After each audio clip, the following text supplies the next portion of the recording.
Selamat malam Kak Elia. Ya, malam. Silakan, Bu. Oke, saya mau nanya, bagaimana sikap orang Kristen sebagai orang yang percaya terhadap kondisi daripada yang memanas ini ya? Artinya gini, kan Firman Tuhan berkata bahwa peperangan kita bukan melawan darah dan daging, ya, tetapi melawan penguasa di udara. Nah, bagaimana sikap kita supaya setidaknya cawan doa itu boleh naik di hadapan Tuhan, lebih naik lagi gitu loh Kak. Maksudnya karena kan banyak sikap orang Kristen itu malah mungkin ya seperti waktu itu Kak Elia kan pernah diinterview oleh dokter siapa? Richard ya. Nah, jadi bagaimana sikap orang Kristen yang percaya, peperangan seperti apa yang mesti kita lakukan, doa yang seperti apa supaya setidaknya kita boleh menahan semua kegelapan ini yang terjadi di dalam dunia ini gitu. Tuhan berkati. Efesus 6 ayat 12 dikatakan begini. Karena perjuangan kita bukanlah perjuangan melawan darah dan daging, tetapi melawan pemerintah-pemerintah, melawan penguasa-penguasa, melawan penghulu-penghulu dunia yang gelap ini, melawan roh-roh jahat di udara. Kita lihat ayat 13-nya ya. Bentar ya. Nanggung kau Elia, nanggung. Nih, lalu dikatakan, sebab itu ambillah seluruh perlengkapan senjata Allah supaya kamu dapat mengadakan perlawanan pada hari yang jahat itu dan tetap berdiri sesudah kamu menyelesaikan segala sesuatu. Jadi kamu harus memperlengkapi dirimu dengan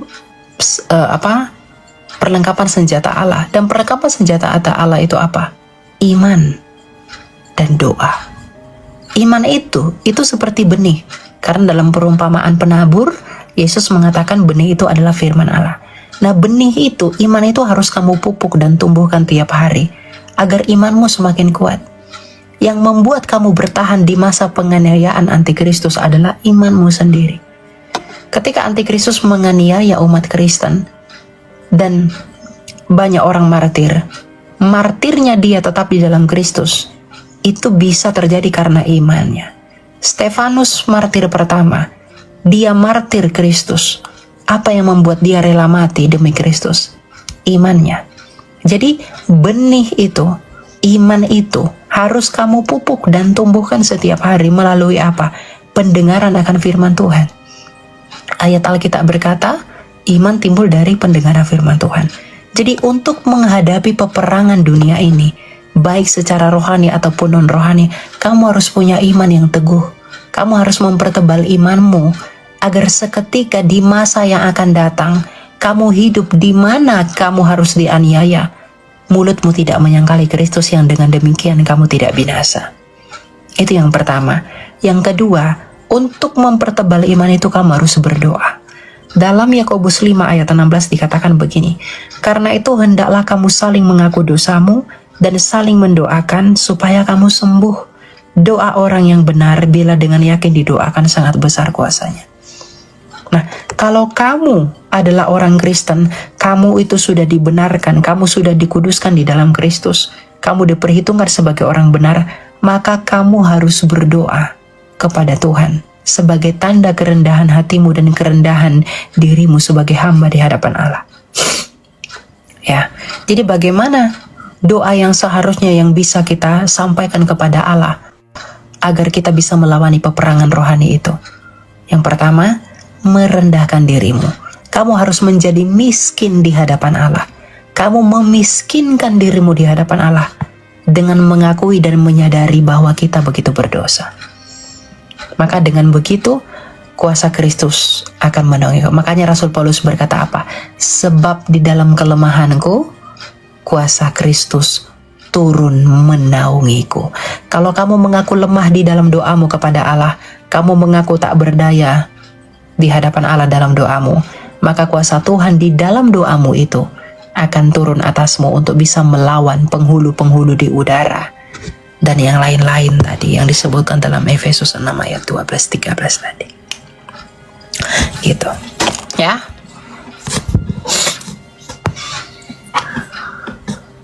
Oke, gitu ya, Ruti. Ya, silakan. Ada firman yang tertulis begini, bahwa penghakiman kan datang dari rumah Tuhan. Terus kemudian tentang ayat yang berkata bahwa yang ada di pelataran anggur diinjak-injak. Ya, maka diinjak-injak anggur, artinya sebetulnya gimana itu, Kak? Ya, silakan Timothy. Anggur diinjak-injak bukan Wahyu ya? Wahyu 11. Itu kaitannya apa, Bu? Dengan pertanyaan sebelumnya yang terkait penghakiman. Ya, jadi yang saya pernah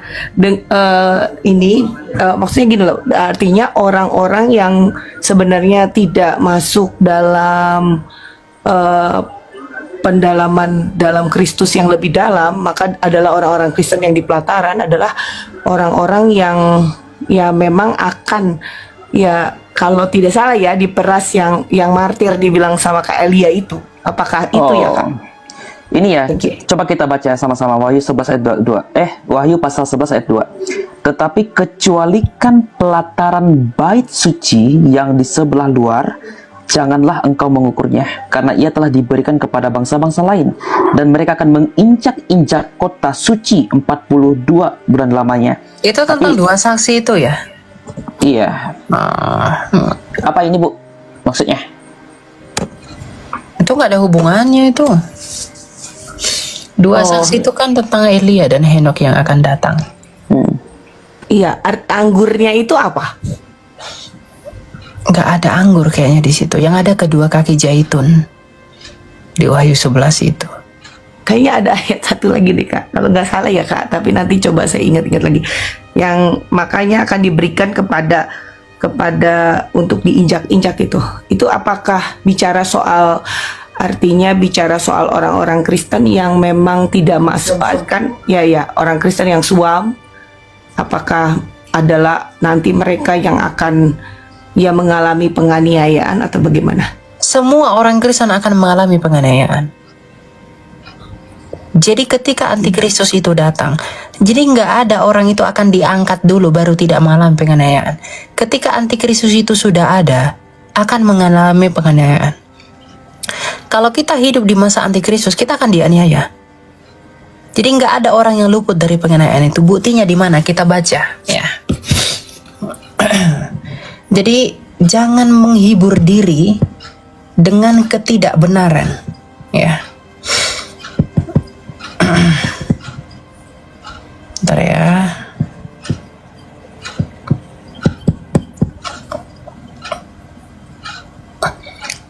Jadi semua orang Kristen ketika hidup di masa antikristus itu akan dianiaya. Matius 24 ayat 15 sampai 28 kita baca ya.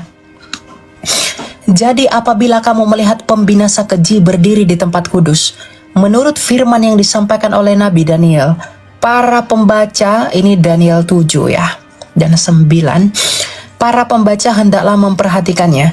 Maka orang-orang yang di Yudea haruslah meraihkan diri ke pegunungan. Orang yang sedang di peranginan di atas rumah, janganlah ia turun untuk mengambil barang-barang dari rumahnya. Dan orang-orang yang sedang di ladang, janganlah ia kembali untuk mengambil pakaiannya. Celakalah ibu-ibu yang sedang hamil atau yang sedang menyusukan bayi pada masa itu.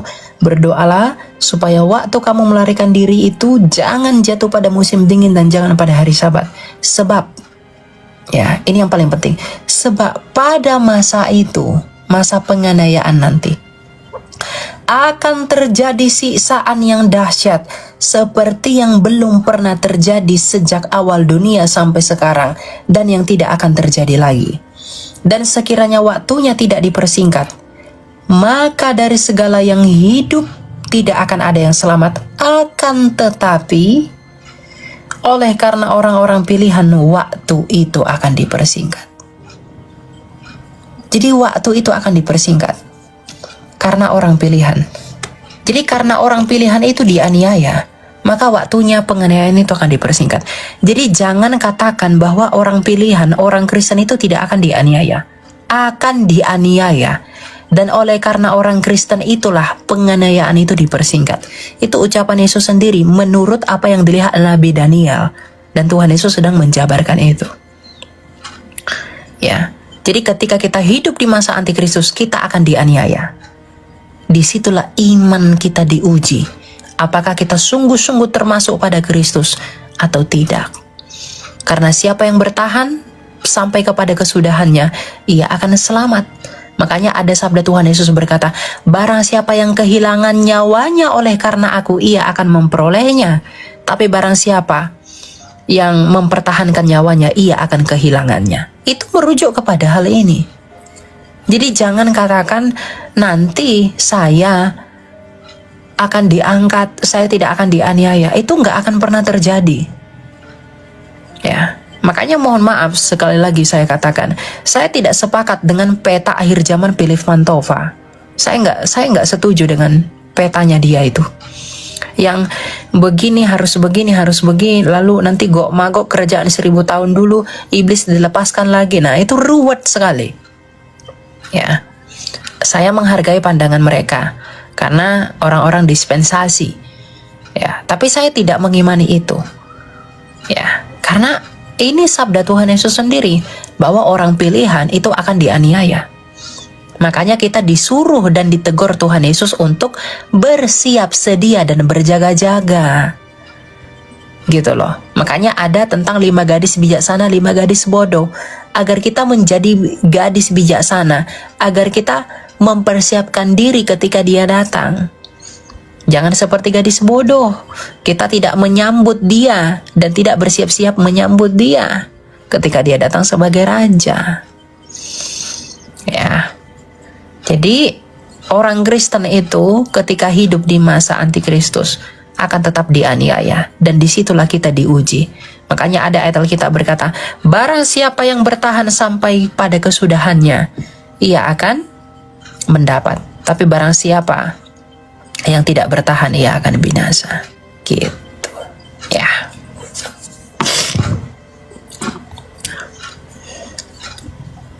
Gitu ya, Rudi ya.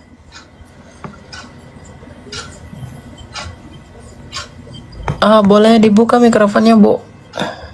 Ya, makasih Kak. Tapi boleh aku tambahkan lagi, karena mungkin gini, kan tadi disampaikan sama Kak Elia bahwa kalau waktunya dipersingkat ya, aniaya itu ya. Betul. Oleh ada ayat lagi di 2 Tesalonika 2 ayat 6 sampai 7 dan 8 yang berkata, kita tahu sekarang apa yang menahan dia sehingga ia baru akan menyatakan diri pada waktu yang telah ditentukan baginya.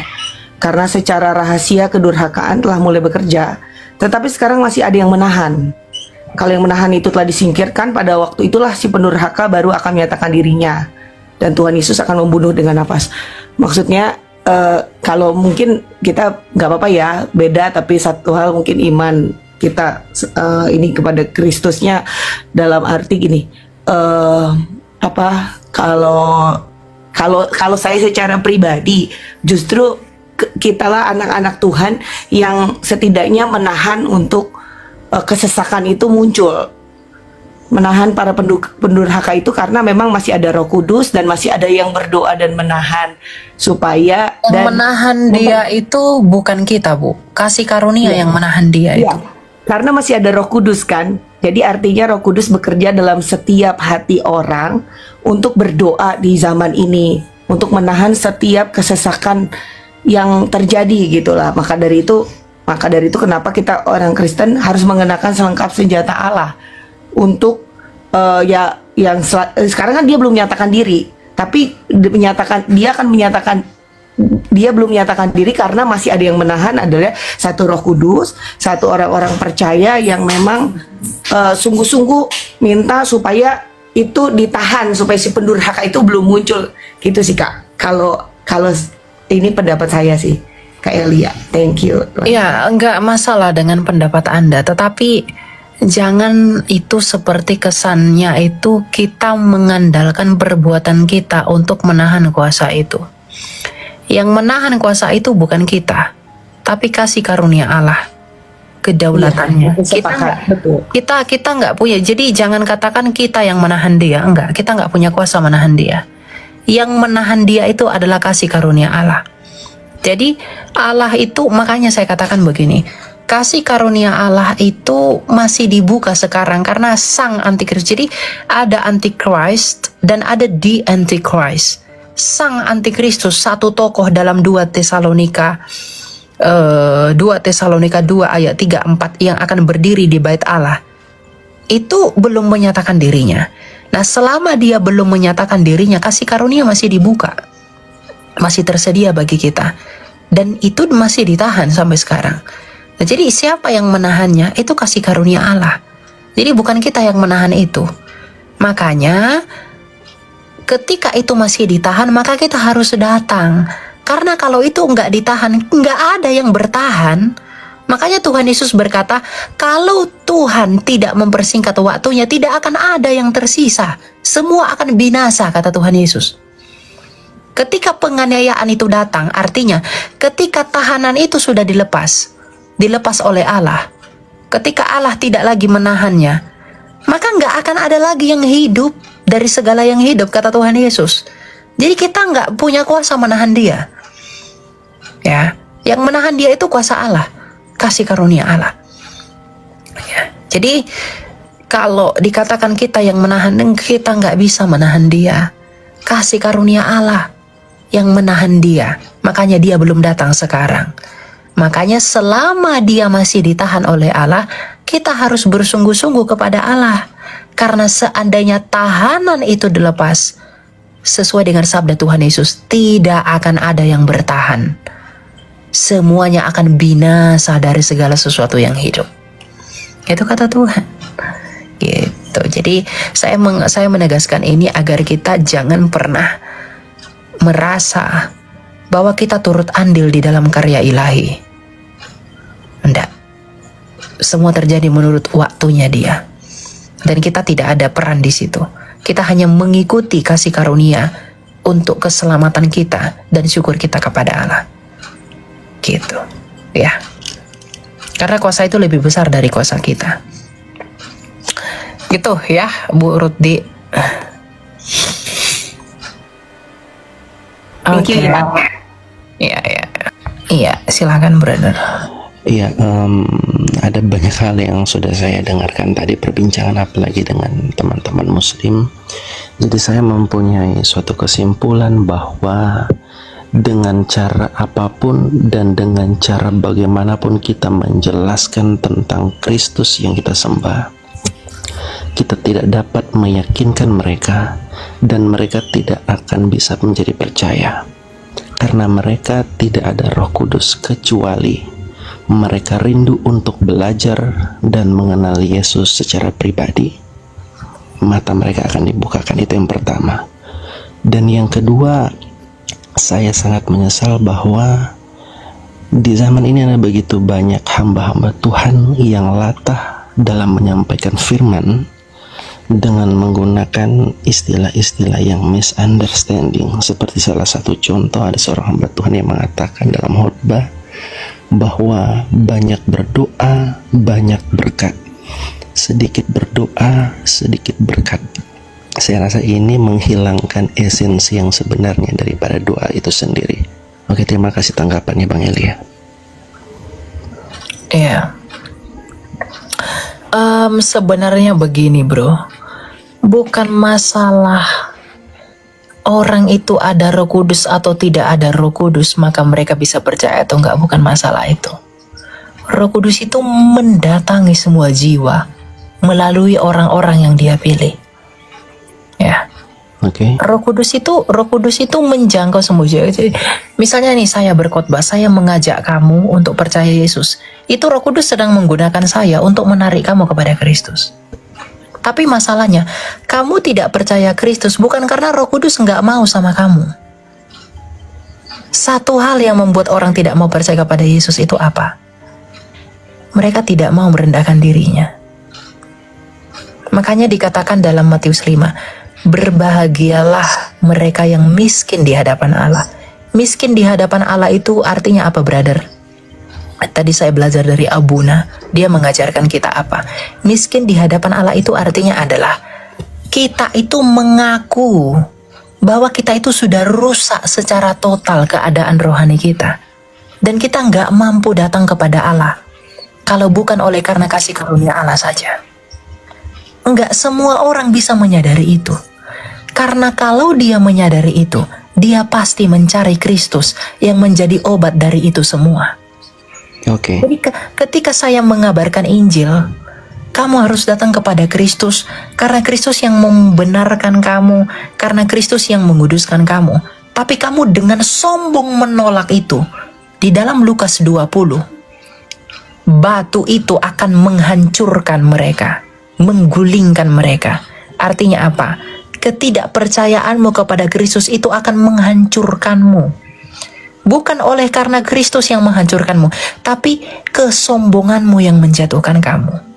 Makanya saya selalu katakan, percaya atau tidak percaya Yesus itu bukan tentang you are smart or not. Bukan masalah kamu pintar atau nggak pintar. Bukan masalah kamu itu cerdas atau nggak cerdas. Bukan masalah kamu sekolah di mana, enggak. Penerimaan atau penolakan kepada Kristus itu bukan tentang itu semua, melainkan tergantung kamu rendah hati atau enggak. Makanya selalu saya katakan, orang yang menerima Kristus dengan sejati adalah orang-orang yang rendah hati. Karena dia sadar, apalah aku ini di hadapan Tuhan.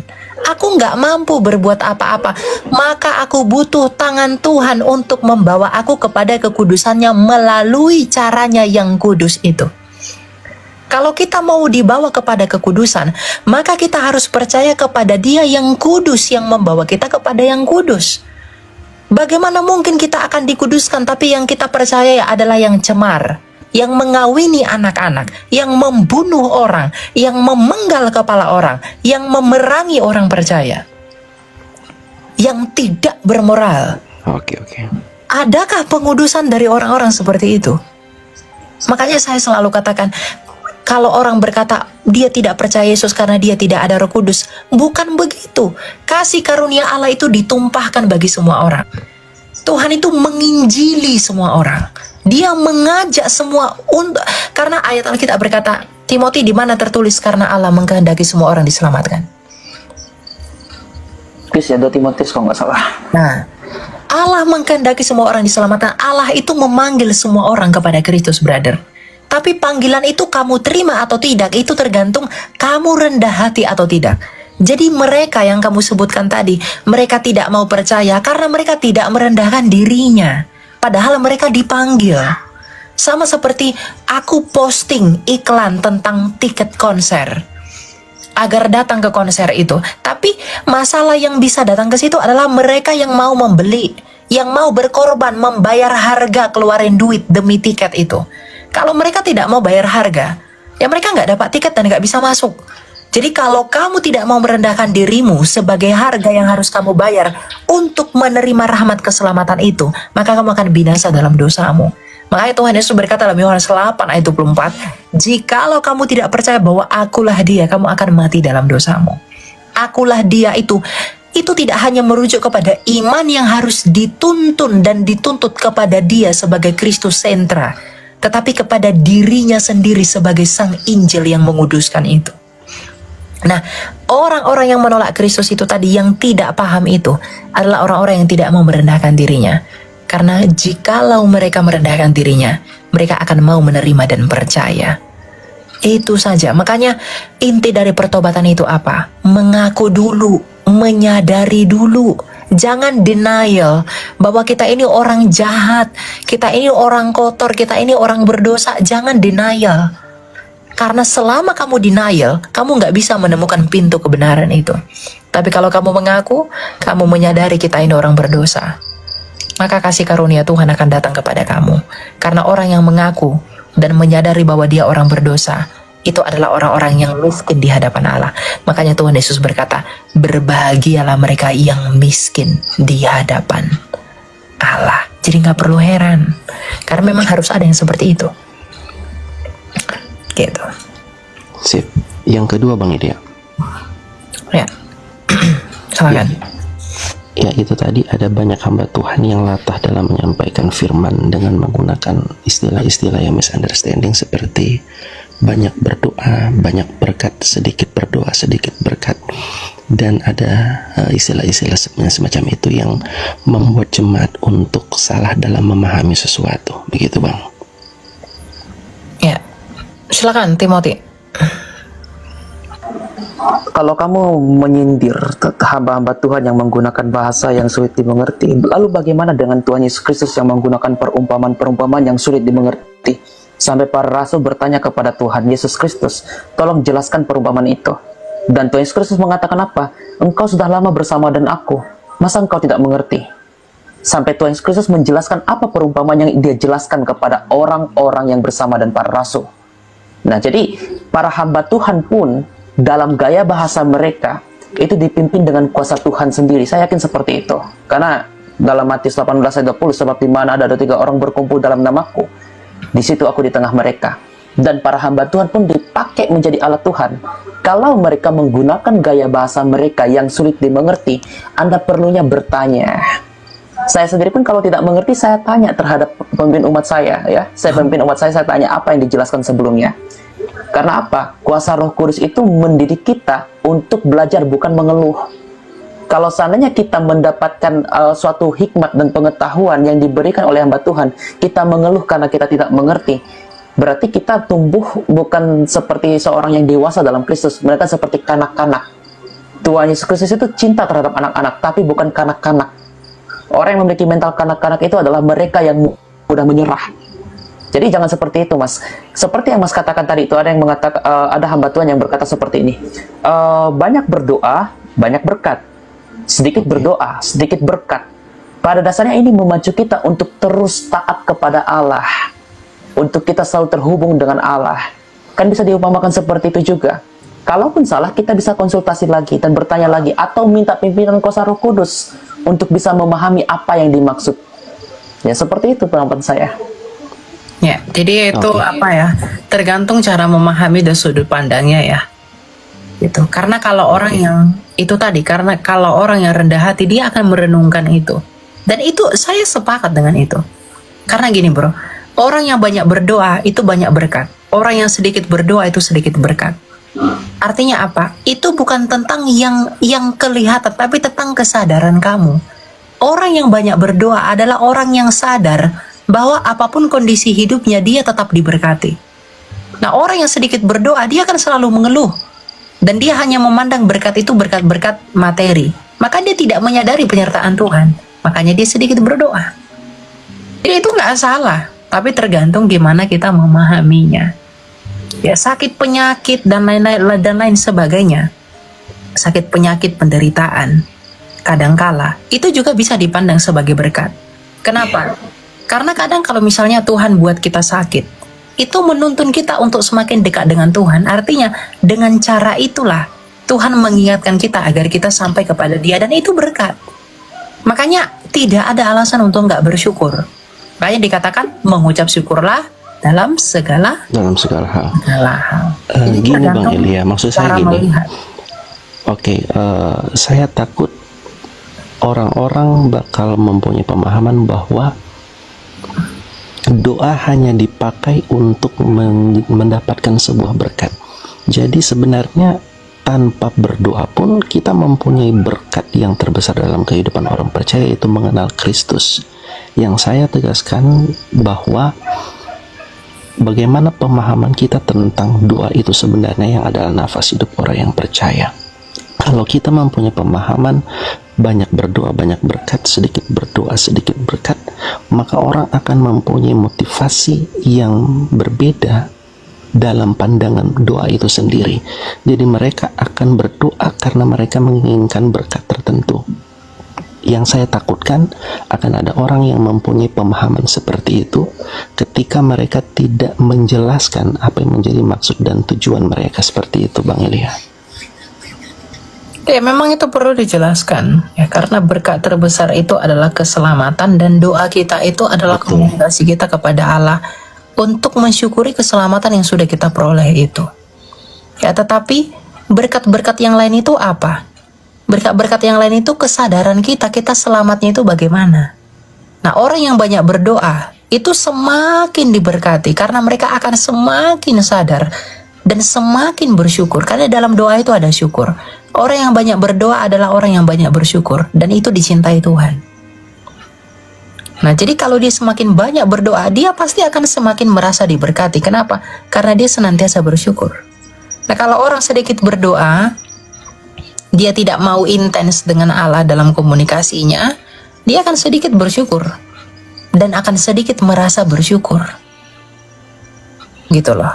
Dan dia pun akan sedikit merasa diberkati.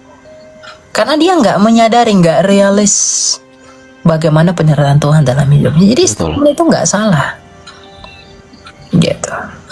Oke Bang Elia, sip. Ya.